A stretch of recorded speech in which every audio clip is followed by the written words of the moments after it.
మాకు డబ్బు వ్యామోహం లేదు అని కేటీఆర్ అంటున్నారు. కమిషన్ల కోసమే మీ సోదరి ఎమ్మెల్సీ కవిత ఢిల్లీలో లిక్కర్ వ్యాపారం చేశారు. మరోసారి తెలంగాణ ప్రజలకు చెవిలో పువ్వు పెట్టొద్దు. కేటీఆర్ మతి భ్రమించి మాట్లాడుతారని ఎంపీ చామల కిరణ్ కుమార్ రెడ్డి, మీకు డబ్బు వ్యామోహం లేదంటే ప్రజలు ఎలా నమ్ముతారో, 7 లక్షల కోట్లలో కాంట్రాక్టర్లకు ఎన్ని లక్షల కోట్లు అప్పన్నంగా ముప్పు పెట్టారో చెప్పాలి అని పాత పాటలు పాడొద్దు. కేటీఆర్ గారు కొత్త ముచ్చట చెప్పండి, తెలంగాణ ప్రజలు నమ్ముతారు. కాంగ్రెస్ పార్టీ అధికారంలోకి రావడాన్ని మీరు జీర్ణించుకోలేకపోతున్నారనేది తెలంగాణ ప్రజలు గమనిస్తున్నారు. మీరు కేసీఆర్ సైనికునివి కాదు, నువ్వు కేసీఆర్ కొడుకువు మాత్రమే. అధికారం కోల్పోయిన యువరాజుకు మతి భ్రమించి మాట్లాడుతున్నాడు. మీ నాయన 2002లో ఏదైతే నినాదంతో వచ్చారో ఈ రోజు మీరు కూడా అదే నినాదం చెప్తున్నారు. తెలంగాణ ప్రజలు నమ్మే పరిస్థితుల్లో లేరు.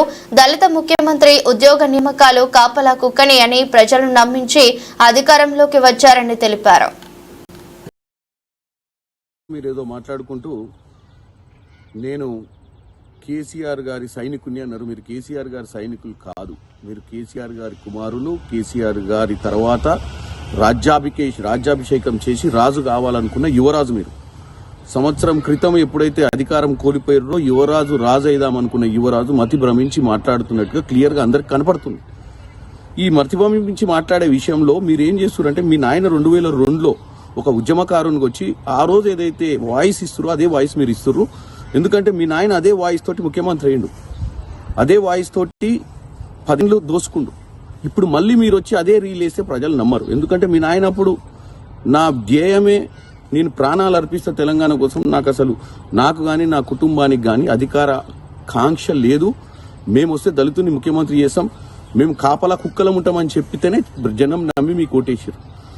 ఈ రోజు మళ్ళీ నువ్వు అదే డైలాగులు చెప్పుకుంటూ ముందుకు పోతే నడవదు. కేటీఆర్ గారు సంవత్సర పాలన గురించి చెప్తూ మొత్తం దోసుకున్నాం, ఆల్రెడీ తెలంగాణకు ముంచేసినాం, తెలంగాణ ప్రతిష్టను భంగం చేసినామని ఏదైతే చెప్తుర్రో మీరు ఒక్కసారి వెనకకు తిరిగి చూడండి. ఈ రాష్ట్రానికి 7 లక్షల కోట్లు అప్పయింది.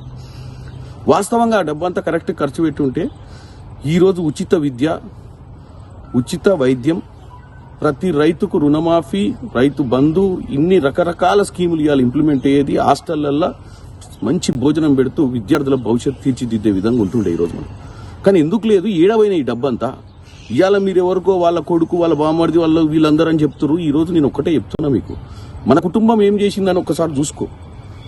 ఎవరు ఈ కాంట్రాక్టర్లు? ప్రతిమ, భుజానా ఏదో ఉంది కదా, రాజుగారుల కంపెనీ, పీపీ రేట్ల కంపెనీలు, ఇవన్నీ ఎట్నుంచి వచ్చిన కంపెనీలు? వీళ్ళ బ్యాక్గ్రౌండ్ ఏంది? వీళ్ళు గతంలో ఏముండే? మీ పాలనలో ఈ 7 లక్షల కోట్లలో ఎన్ని లక్షల కోట్లు ఈ కాంట్రాక్టర్లు వేసుకోపోయారని ఆలోచించండి. పదే కాంగ్రెస్ పార్టీని ఈ సంవత్సర పాలన గురించి మాట్లాడుతున్నారు. కేటీఆర్ గారు మీకు ఒక్కటే చెప్తున్నా, పాత పాట పాడకండి, ప్రజలు నమ్మరు. కొత్త ముచ్చట ఏదైనా చెప్పండి. ఈ రాష్ట్రంలో మనం ఏం చేస్తే బాగుంటుందో దోసుకోకుండా చెప్పండి. దోసుకునే ఆలోచనతో చెప్పకండి.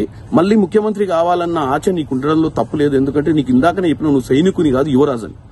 యువరాజు మాటలు, యువరాజు అని చెప్పి నేను మీకు ముఖ్యమంత్రిని అయితే మా నాయన తర్వాత నేనే ముఖ్యమంత్రి, మీ నాయన లెక్క ఎస్సీ దళితుడు అని చెప్పడానికి లేదు ఛాన్స్. నువ్వు ముఖ్యమంత్రి కావాలనుకుంటున్నావు. గత సంవత్సర క్రితం కాంగ్రెస్ పార్టీ అధికారంలోకి వచ్చిన దాన్ని మీరు అసలు జీర్ణించుకోలేకపోతున్నారని తెలంగాణ ప్రజలు చూస్తున్నారు. రోజు ముచ్చట చెప్పి మీరు తెలంగాణ ప్రజలు తప్పుతో పట్టివద్దని కోరుకుంటున్నాను.